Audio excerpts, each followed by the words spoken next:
బైబిల్లో చెప్పబడిన దేవునికి సర్వశక్తి ఉన్నది.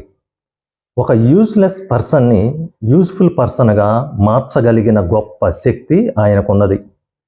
ఫిలోమోను అంటే లవింగ్, అఫెక్షనేట్, ప్రేమ, దయ, కనికరము కలిగిన వ్యక్తి అని అర్థం.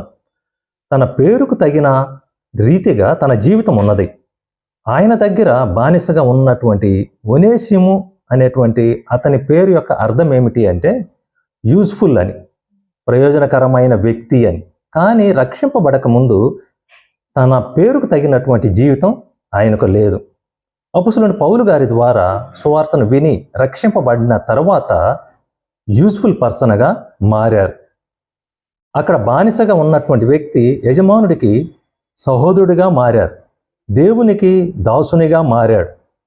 ఓవరాల్గా యూజ్లెస్ పర్సన్ యూజ్ఫుల్ పర్సన్గా మారారు. కనుక ఆ పేరును దేవుడు మార్చలేదు, కానీ జీవితాన్ని మార్చారు. కనుక ఈ సమయంలో ఎవరైనా వర్త్లెస్గా ఫీల్ అవుతూ ఉన్నట్లయితే, లేకుంటే నిర్లక్ష్యం చేయబడినటువంటి వ్యక్తిగా ఫీల్ అవుతున్నట్లయితే, ఆ దేవుడు నీ జీవితాన్ని మార్చగలడు. ఆ దేవుడు నీ జీవితానికి ఘనతను ఇవ్వగలరు. ఆ దేవుడు నిన్ను ఉన్నతమైన స్థితిలోనికి నడిపించగలడు. ఎందుకు అంటే ఇగ్నేషియస్ ఆఫ్ యాంటియోక్ ఆయన తన రైటింగ్లో చెప్పినటువంటి విషయాన్ని బట్టి స్లేవ్గా ఉన్నటువంటి ఒనేసిమస్ ఆయన ఎఫెసస్లో ఒక బిషప్గా మారినట్లుగా, పరిచర్య చేసినట్లుగా మనం తెలుసుకొనుచూ ఉన్నాం.